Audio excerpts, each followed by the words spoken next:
That's a big ball, isn't it? Yeah. Right, welcome back to the channel and thanks for joining us on the Average Golfer's Guide, where I, as an average golfer, much like you, test out products indoor today on TrackMan. We're starting off with a brand new product. It's hit the market yesterday, as I understand, and it's this thing. It's from Mizuno. It's a brand new driver. There's two that they've got on offer. It's known as the JPX1 and the JPX1 Select. And we'll see how it performs in my hands and whether or not I think it's suitable for many other average golfers out there. So a quick reference to the two model types. The JPX1 is the kind of the driver head for the masses. The JPX1 Select is the lower spin version, a little bit more compact in terms of that better player profile. We're going to concentrate on the JPX1. It is for the mass market. Very quickly, looks-wise, it's very much Mizuno blue. That's in the crown and in the face. From an underneath perspective, they've stripped things back a bit from previous models, and I think it's got a lot more shelf appeal from hanging in the racks, if you like. That face will perhaps divide opinion in the colour scheme. I want to talk about that face just for a second. We won't go too much into the technology, but we've got a new face. It's called nano alloy. And this is something that is Mizuno is suggesting is a lot more stable. It produces a lot faster ball speeds. It does all the things that every manufacturer claims every year. It looks very much like what we've seen in previous drivers, in carbon drivers, although this is described as nano alloy. We'll see how it performs, see if it does what Mizuno suggests, and see what kind of numbers I can get out of it. Right, before I hit the first ball, well, on camera at least anyway, I think we should give a little bit more detail on that face itself, nano alloy, because that's where all the effort has gone into and where all these claims are going to be made from Mizuno. Yes, ultimately, it wants to produce faster ball speeds, but it also produces greater elasticity at impact, and it also stores energy, which basically means that they claim we're going to see faster ball speeds at impact. I've hit some balls, as you can see on camera already, and I've got my opinions on that and see if they're any different than any other driver we test.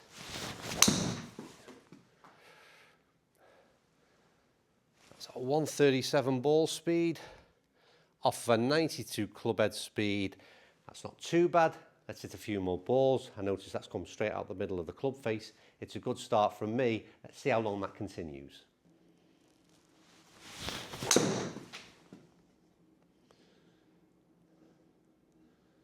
A bit cutty. It actually felt really good.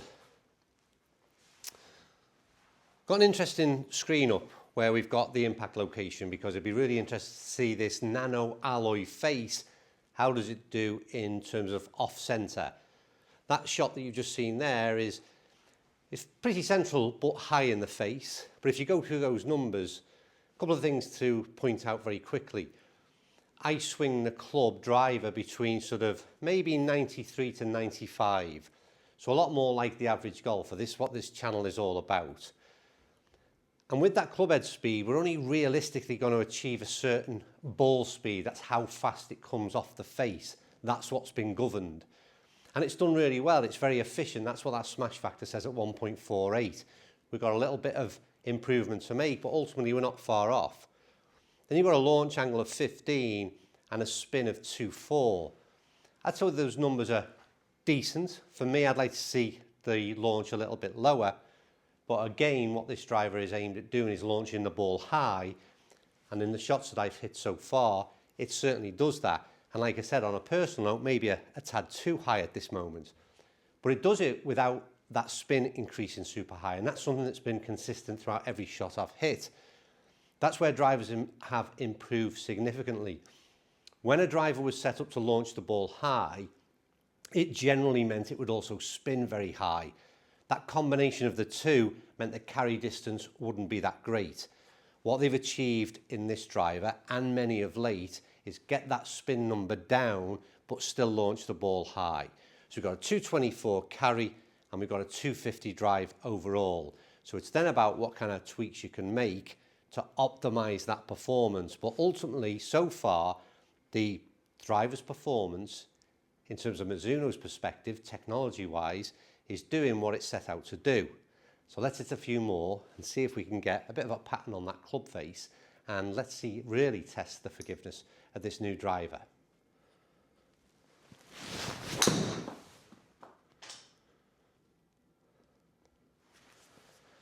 Yeah, that's decent.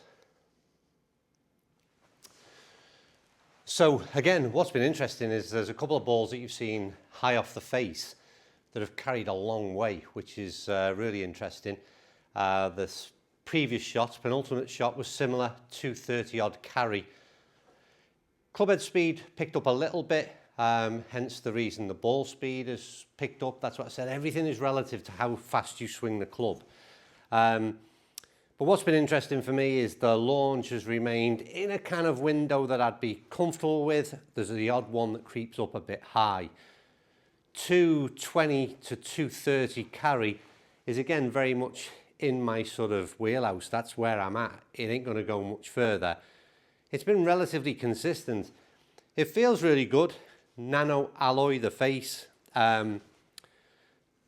I like it. I like the sound of it. I still don't quite understand what that material is, but like I said, visually it's very much like the carbon face that we've seen in Stealth or introduced in Stealth, and it also feels very similar as well.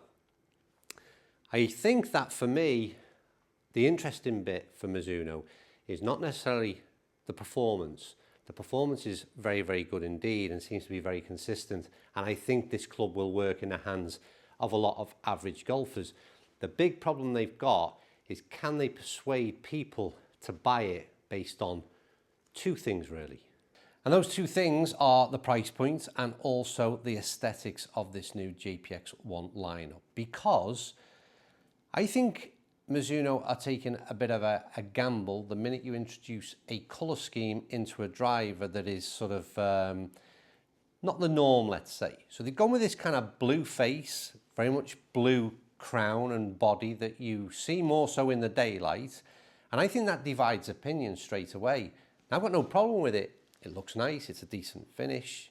But I do think you're setting yourself up for, like I said, people like me who've got an affinity with a certain football team would never play this driver, I'm afraid. Now, I know it's a very shallow attitude, but it's the truth. I think if they made this as an all black or grey model, which is pretty much standard, then it would less divide opinion. But then you go on to the price point. The price point of this driver is going to retail, I think, at $499. So that puts it in that price category of pretty much everything else. It's a little bit lower because I think most drivers released this year are probably going to be upwards of sort of $529, $550. So there's a little bit of a price advantage. But there's not enough of a price advantage to encourage people to question, should I go down my regular route? And let's be honest, that's going to be your TaylorMade, your Ping, your Callaway. They're going to have the majority of the market share. Is that 50 quid enough for me to go and try a driver that looks a tad different, a driver that hasn't really got the sort of tour presence that these other brands have, and it hasn't got the familiarity of a brand that I've used for many, many years? And I don't think it does enough. I think this driver should be priced at $399. I think that's where they started with the ST Max. And I also think, albeit it looks really good, I think they should have gone a little bit more neutral with that colour scheme. But I understand the blue is very much a colour that has been attached with the Mizuno brand for quite some time. The only thing that perhaps changes that is if this gets in the bag, and that'll be the Select product, I think it's called, which is the lowest spinning, the Better Players product. If Marco Penge starts to win on tour with that driver in the bag, I'm sure that will do them no harm at all. And I'm sure it'll perform very well in his hands, whatever he's got. But for me, my overall summary would be this: an incredibly good driver, performed very, very consistently well in all parameters, would work well with a lot of average golfers. It's whether or not Mizuno can persuade you to give it a try the next time you're in the market for a brand new driver. Right, that's me done. As ever, thank you for watching. Try and keep it simple, short and sweet. Huge thanks to all the support you've given to this new channel. It's gone better than expected, and hopefully we've crept over that 20,000 mark by now in terms of subscribers. So I'd encourage you to do the same. Hype this video if you can. Do anything you can to help us grow this channel as quick and as fast as we can. And this community keeps on growing. Thanks for watching. I'll see you all soon.